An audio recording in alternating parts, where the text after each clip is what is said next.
Gulat kayo, makakasama ko ngayon, hindi lamang si Ma'am Lorraine Maribadoy, who is now on the ground to be hitting on a very important development dyan sa illegal na pagkakasuspende at maanumaliyang pagkakasuspende ng Malacanang sa gobernador ng Davao del Norte. Pero maliban kay Ma'am Lorraine, mga kababayan at suki na tagapagtanggol ng demokrasya, kapayapaan at katotohanan at totoong mabuting pamamahala sa bansang Pilipinas, makakasama din natin si Attorney Vic Rodriguez live dito sa ating program sa Pilipinas Nating Mahal. Pababatiin muna natin si Attorney Vic Rodriguez, ang former kauna-unahang Executive Secretary ni Pangulong Bongbong Marcos Jr.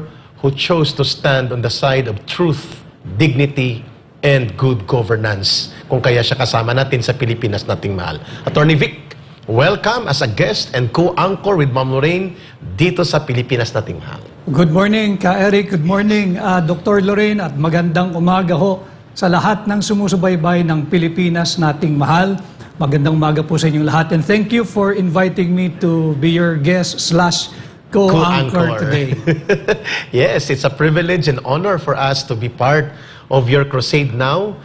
Coming from the position of power, bumaba po kayo kasama ang taong bayan at kami nila Ma'am Lorraine dito sa pagsusulong ng mabuting pamamahala, righteous and true good governance. Ma'am Lorraine, welcome mula dyan sa ground na ikaw ay kasama ng ating mamamayan dyan sa area ng Davao, lalo na po dyan sa where the action is, so to speak, dito sa Pilipinas Nating Mahal. Welcome ma'am via Zoom.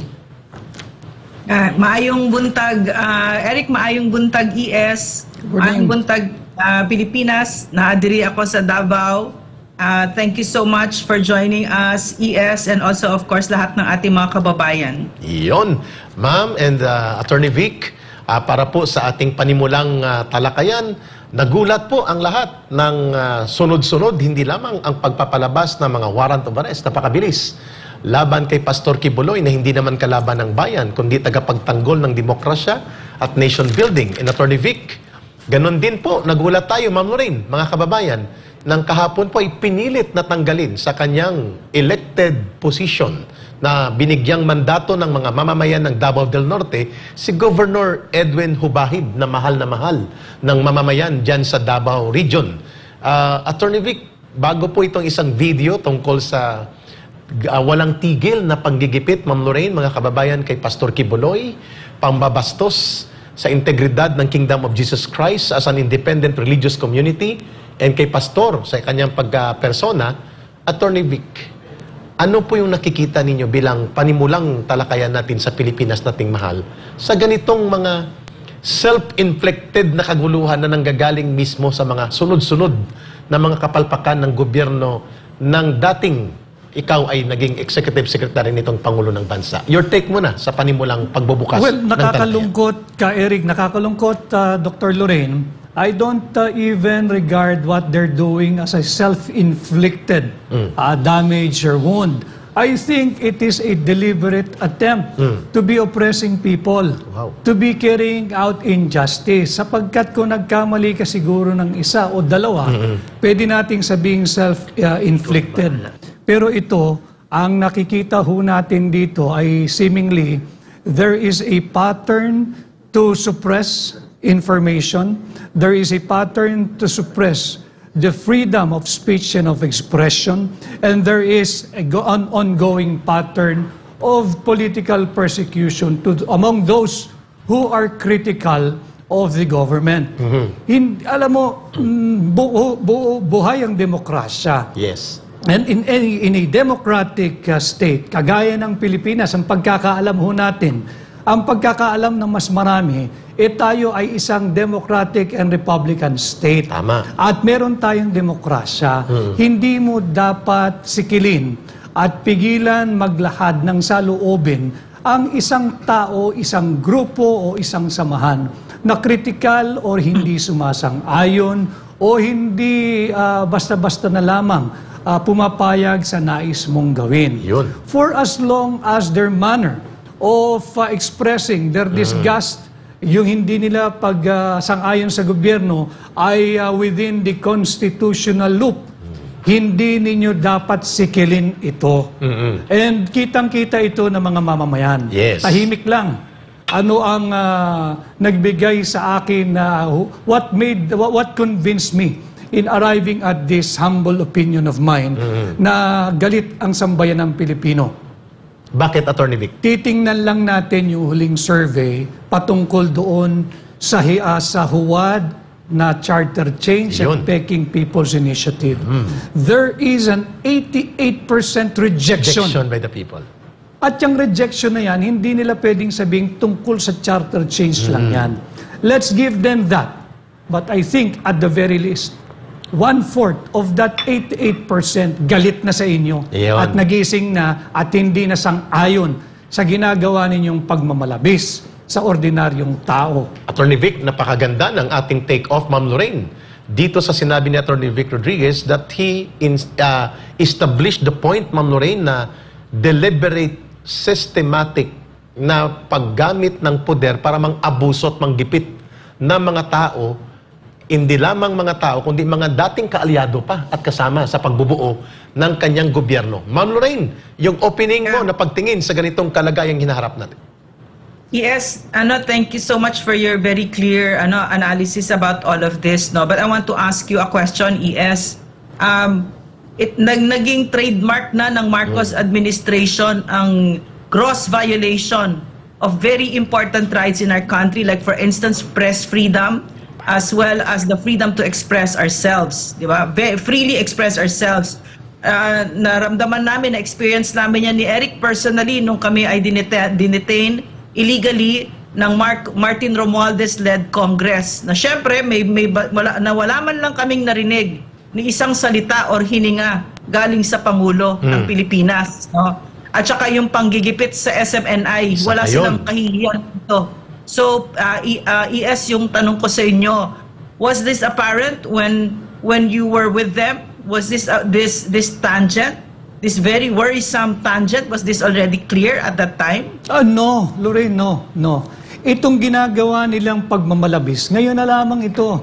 And remember, when we were campaigning back in 2022, the clear message was unity. Yes. Pagkakaisa, pagbubuklod-buklod.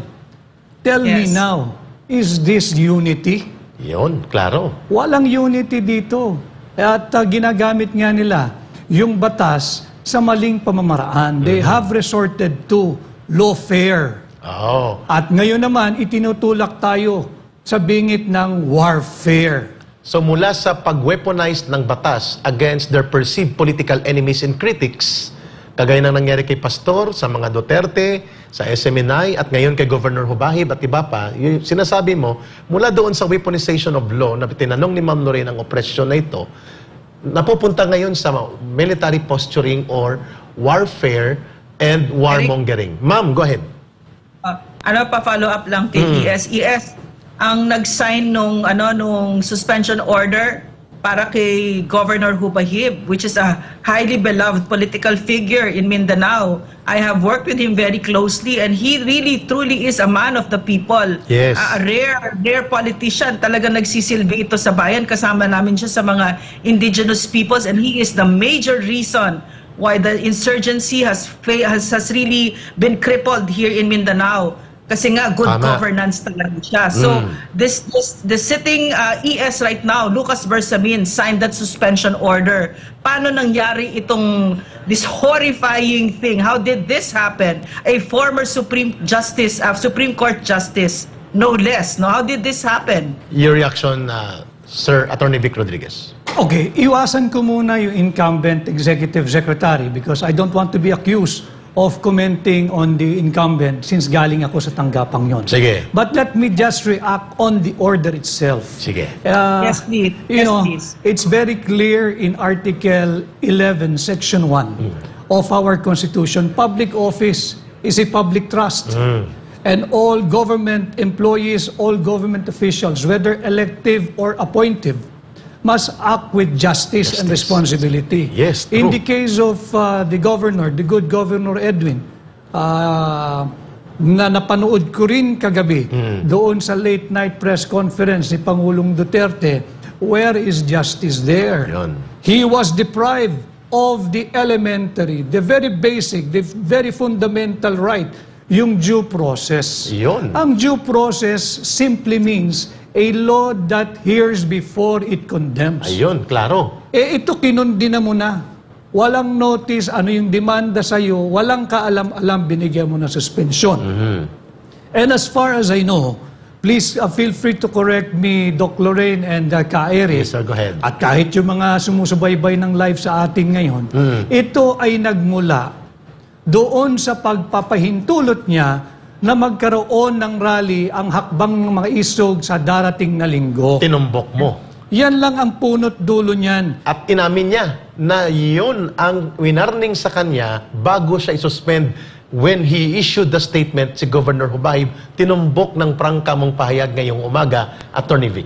Agree, Ka Eric at Doc Lorraine, because it is not only this pananakot o suppression ng ating mga karapatan ay hindi lang nangyayari or nangyari dyan sa Davao del Norte. May mga ilan po mga kababayan para po sa inyong kaalaman.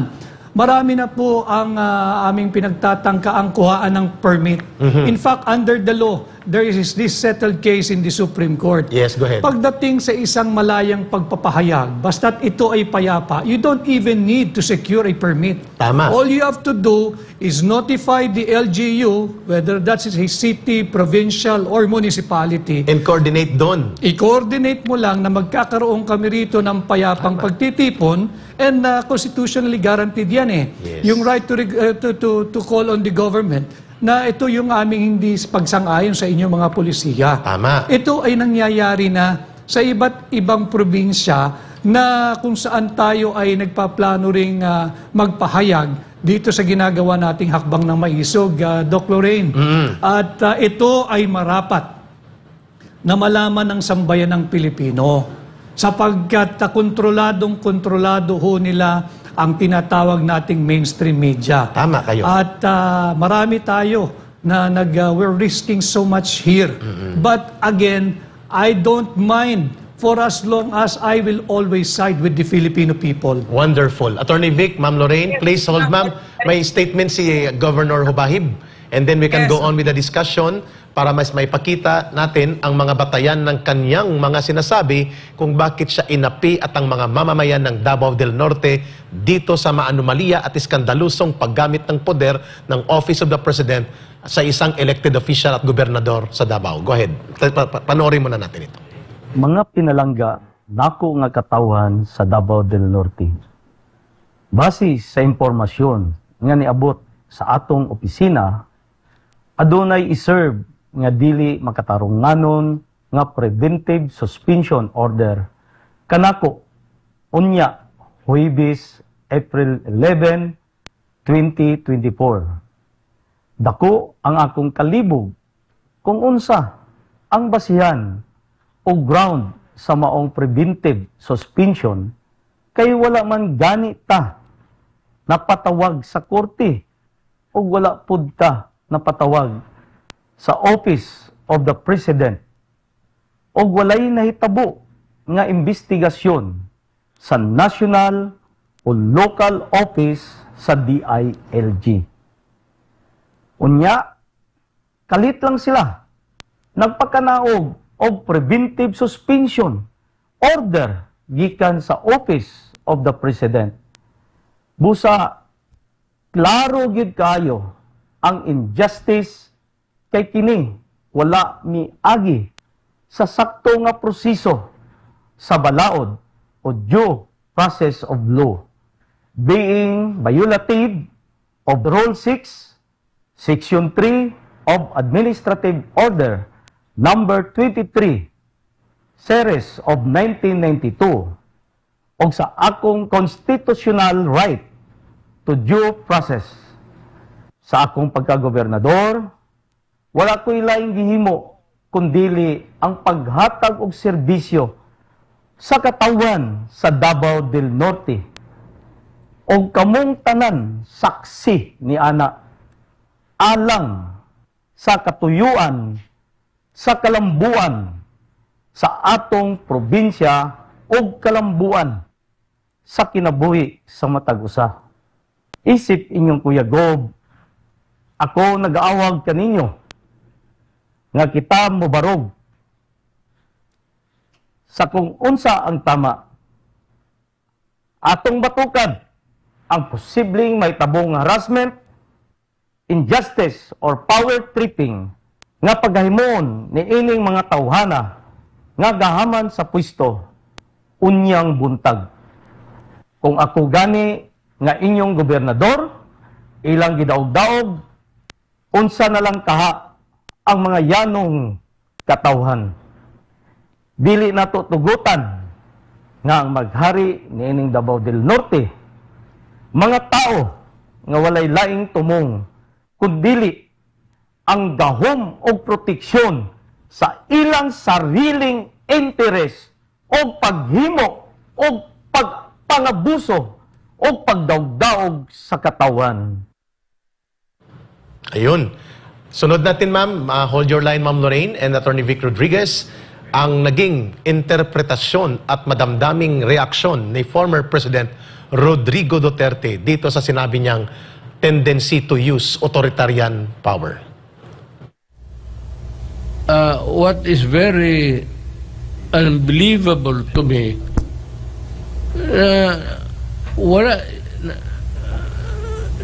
walang notice, wala lahat. Basta sinabi lang sa kanya, umalis ka. Alam mo, we are drifting into that kind of setup, which I think, to me, is very important for the President to realize it. Mr. President,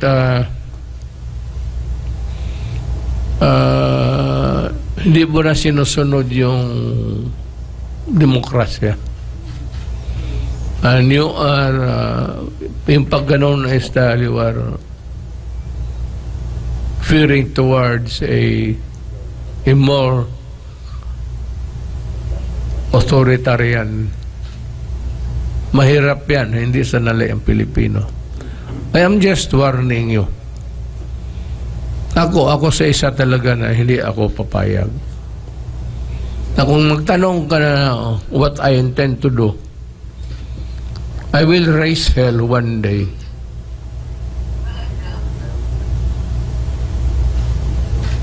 And I would ask the military and the police to join me. Not to force you out of the office. We'll just air our sentiment for you not to forget that the Philippines is a democratic state. Itong nangyari kay Governor, basta na lang pinaalam sa kanya na umalis ka. It violates the due process of law. Very important yang no person shall be denied of the equal protection of the Constitution. Tanggalin mo ang tao walang rason. And you must remember that the governor of North Davao